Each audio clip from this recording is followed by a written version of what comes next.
Reverend Gale and I will be preaching a 6-week sermon series on the book of Judges.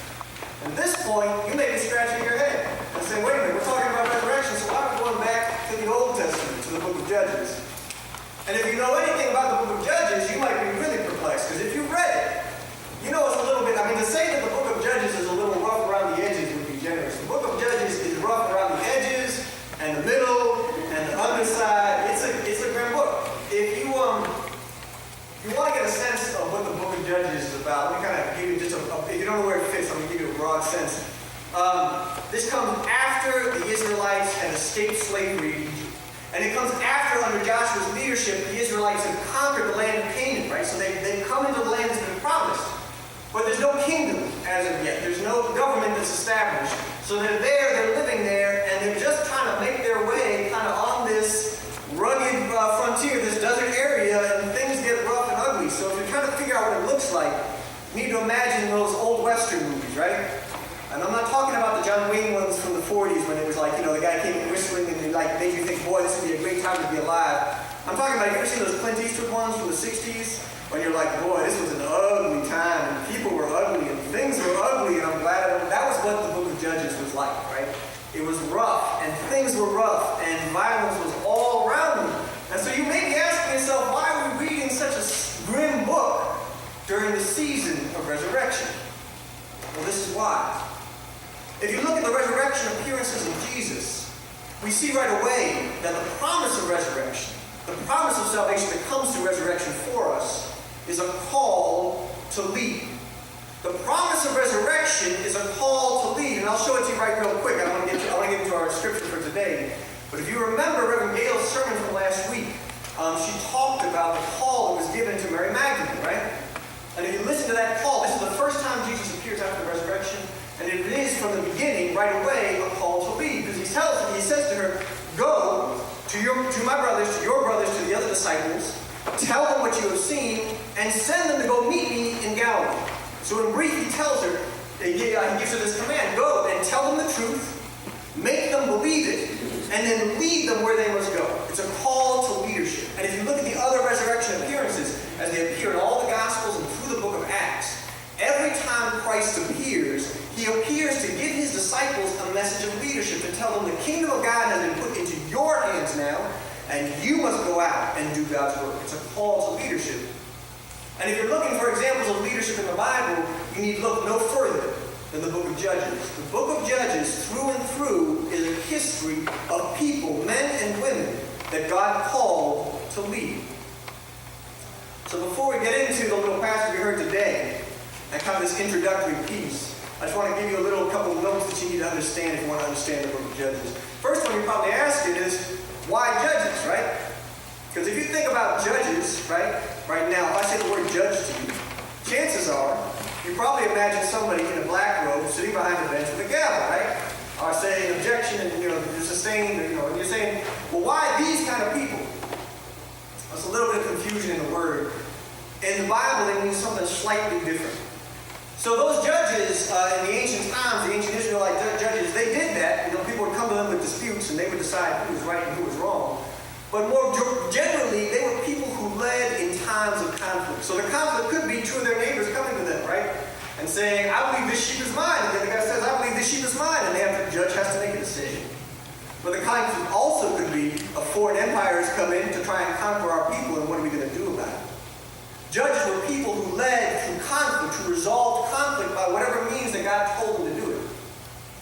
But more importantly than that, when we look at the book of Judges, and this is what really distinguishes this time of Judges, the time before the kingdom of David was formed, before the kingdom of Saul was formed, before there was any kind of government.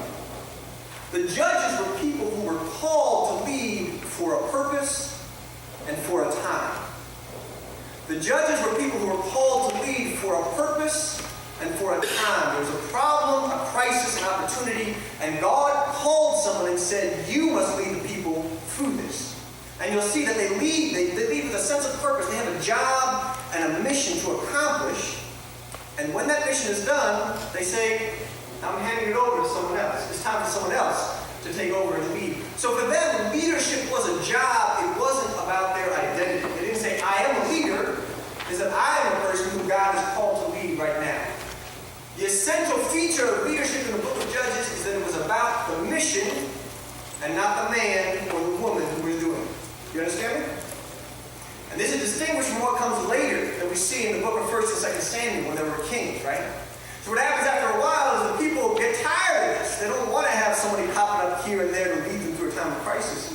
And so they come to the prophet Samuel and they say, what we want is a king.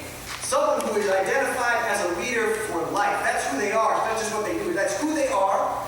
And they're going to lead because that person was born into it, right? You have a king that's anointed by God, and then his son is also a king, and his son after that, going on down the line. There's a sense that we wanted someone who was going to be permanent and stable, and we could look to that person and know this person is our leader. And it's clear in the book of Samuel, this is all a footnote, so I'll close it up real quick and get to what I'm going to say, but it's important to understand. It's clear in the book of Samuel, when the people come to Samuel and say, give us a king, that kingship, that sense of permanent leadership, is not God's preferred model, right? God says, I'm willing to do it, because that's what the people have asked for, but I much prefer it when we had these judges that were rising up when the need occurred and who handed over leadership when it was done. That's how God wants leadership to be. Now, he makes a combination for us, but he says the important thing is that it should be a job that you take on with a sense of mission and purpose. And ideally, when that mission and purpose is done, you hand it back over. And the reason for that is really clear, and we see it throughout human history. When we raise up a leader and we say that person is a leader, that's their identity, that's who they are for us, we begin to get a little bit confused, right? And we begin to think that the man or the woman is the mission. We begin to think that this person essentially is a Messiah for us, right? And the Israelites before that time, the time of Judges, they understood that they had but one king, and that king was God. When we start lifting up a person and saying this person is the leader for us, instead of this is a person that God has called to lead for this time and for this purpose, we begin to get a little confused, right? I say, well, yeah, we do have this one king who is God, but we also have this other king that we need to bow and acknowledge, right, and follow. There's a sense of confusion. The book of Judges, someone rises up, and because God has called them and said, I have chosen you to deal with this problem, to take hold of this opportunity, and they lead the people, and when they are done, they put it aside. That's an important thing to understand about the book of Judges. But that's not really what I want to talk about. That's kind of a preface as we get into it. What I really wanted to talk about was the second chapter that we heard today. So the author of the book of Judges, just like you learned when you were writing essays, right, in elementary and middle school, right, remember? And the teacher would walk you through an outline, and they tell you first, tell them what you're going to tell them, then tell them, and then tell them what you told them, right? And so the author of the book of Judges does that. And he says, before I'm going to tell you this whole long story of all these judges, all these folk that rose up to serve God, to lead God's people, the first thing I want to tell you is exactly what this whole book is going to be about. And he says it's basically about an endless cycle. The same thing happening again and again and again. The judges are all very, very different. The people that God lifts up, the leadership we're going to see as we go through these next 6 weeks, they're all really different kinds of people. All of them share this one attribute that they heard God's call and they followed, and when they were done, they handed that leadership back over. But the people, the author wants us to understand, are always doing the exact same thing, following into the same pattern and the same problems again and again and again. And basically, he says, this is what happens. They're living in a foreign land among foreign people. And after a while, they get kind of complacent. And they begin following and worshiping those other people's gods, right? They follow the Baals and the Ashtoreths and all these other gods. And they enslave themselves, essentially, to those idols. Idolatry in the Old Testament is always about enslavement. And how do we know this? Because when God makes the contrast, and he says they follow these other gods instead of following me, God always follows up them in the statement, instead of following me, who led you out of bondage in Egypt, right? God always says, I am the God that's led you to freedom, that led you to liberation, and you instead have enslaved yourself to these idols. This is an important thing for us to understand. Because a lot of times when we hear about idolatry in the Old Testament, we get a sense of, oh, that was something back then, right? I don't walk down the street and see anybody sacrificing cows to Baal or anything like that, right? It's not an issue. He says it's not a problem anymore. But if we understand what's being said, that an idol is anything that stands between us and our relationship with God, anything which we enslave ourselves to, we understand that idols are very alive and well in our society. They just change the way they look, because the world is very clever, right? And now we enslave ourselves to these idols of power and prestige and money, and some venal ones like television and drugs. There's all kinds of things we enslave ourselves to. And we lift these things up and we say we want to give praise and honor to them, but soon enough, rather than just being a distraction, they consume our time and our energy, right? And that relationship of freedom which we should have with God is put to the side in favor of something else. And this is what happened with the Israelites in the ancient world. They would follow these Baals, they'd follow these Ashtoreths, and they would enslave themselves to these idols. And then God would let them experience the consequences of their actions, right? Which is, I'm going to give you an example of what that looks like. My son, if you've ever seen him, very active. He's a climber, and he's a jumper, right? And early on, the first 2 years of his life, I would be after him every 2 minutes, right? Anytime I saw him get on something, I'd be ready to pick him up, catch him, whatever it might be. And I was running all the time. You probably saw me doing it here in church once or twice. And it was right about she was 2 years old. She was at a play structure on the playground. And she watched for her moment. My wife watched for her moment, but it was a moment when he wouldn't get hurt too bad. But she saw him struggling, and she saw me about to move in, and she held me back. And she said, no, let him fall. It's the only way he'll learn, right?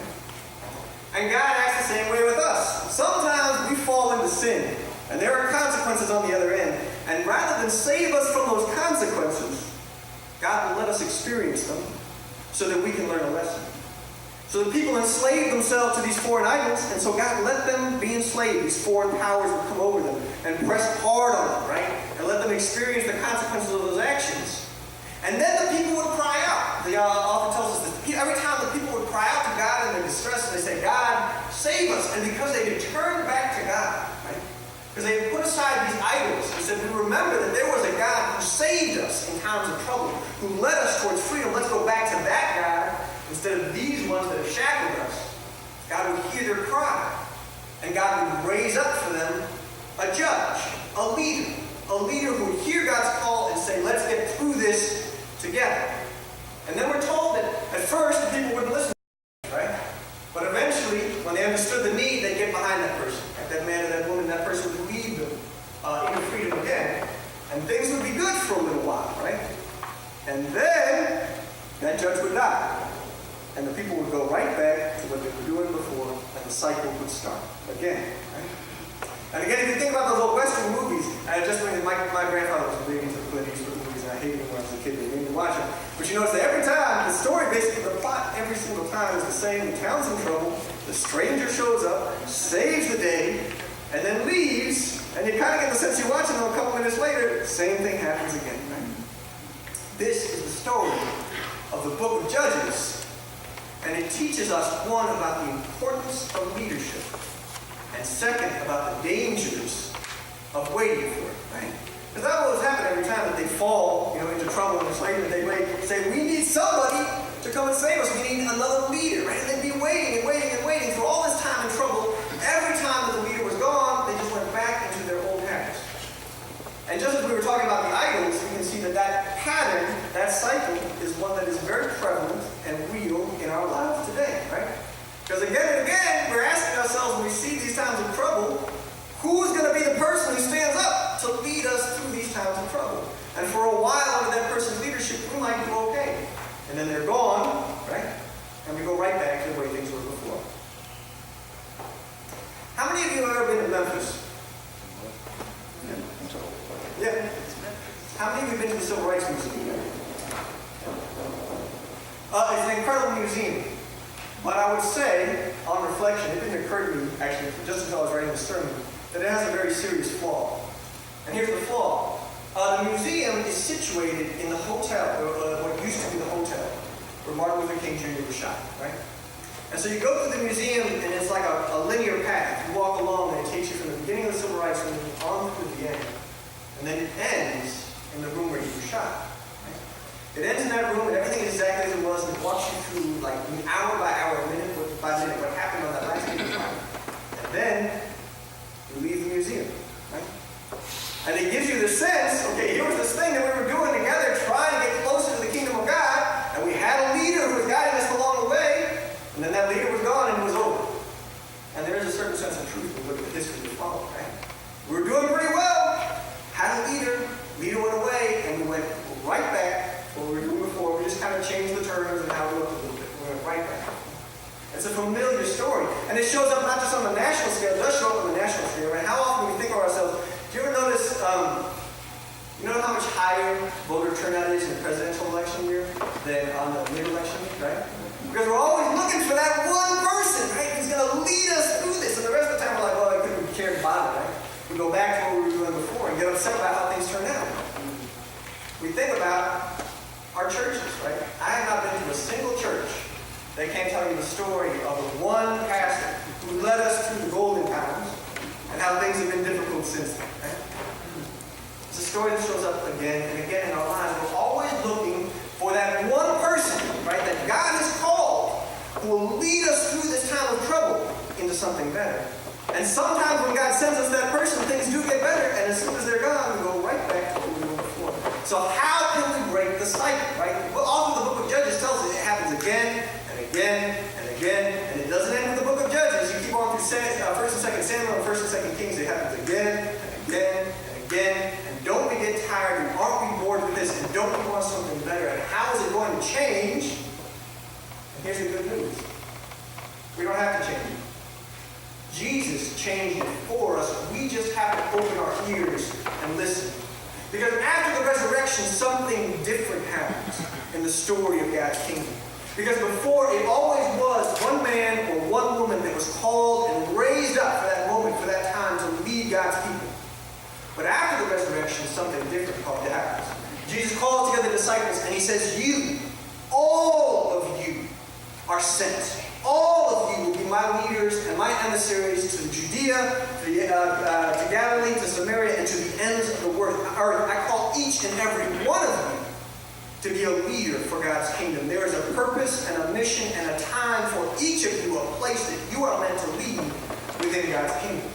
And I believe that. To the extent that we live into those promises we made at our baptism, we are each called to leadership. And I do hope that during the last couple of weeks of Lent, we're hearing Reverend Gale's series about our baptismal covenant. Because what we're baptized into is not just the promise of salvation, but we are baptized into Christ's crucifixion and death and resurrection and into the promise of his kingdom. We are baptized into the mission and ministry of Jesus Christ. We are not saved for ourselves, but we are saved so that we can be servants of God's kingdom. And it's going to look different for all of us. Some will be called to great, big stage leadership. Some will be called to lead thousands and 10,000. And many of us, most of us, will be called to a much smaller kind of leadership. Where you might actually be a leader of one committee or one guild in the church. Maybe you are only called to be a leader within your family. Or maybe you're only called to lead one person to a better life. But God honors it all. And the question for each of us is not how big that group of followers is going to be, but I promise you each and every one of you will have at least one person that you are called to lead for a purpose in a moment. It's not how big your group of followers is. It's about how faithful you are in executing the role. It's about how you carry out that act of leadership, right? And we see that again in Scripture. Because there's a lot of folks, and there's one in particular we're going to talk about in the coming weeks. There's one of the judges named Abimelech who had a very large following and went completely in the wrong direction. Right? And his sin is probably all the greater because he brought so many people along with him. So it's not about the size or the number of people that are following you. It's about how faithful you are in executing that role of leadership, how closely you can hold to what God has called you to do, to the lessons that he proclaims to us through his teaching. And that is why for the next 5 weeks, as we reflect on this role of leadership that we received through Christ's triumph and resurrection, that we will be reading the book of Judges. Because as I said before, these are all kinds of different folks. And they faced all kinds of different trials and tribulations, and they had all kinds of different gifts. But each one of them teaches us something about what it means to lead as a Christian. Each one of us will help guide us as we consider where it is in our lives that God has called us, because the promise of resurrection is one that is given to all of us. Each and every one of you now is a judge that has been raised up for the people of God to lead them into God's kingdom. And that is what we consider in the face. And so as we come into these next couple of weeks of preaching, I want you to listen with open arms and open eyes and an open heart to understand what it is you can learn from these folks. And I will promise you, for all of its roughness, it will be a lot of fun, because the book of Judges is an action-packed drama, comedy through and through. It is exciting work, but it teaches us something profound about who we are and who God has called us to be.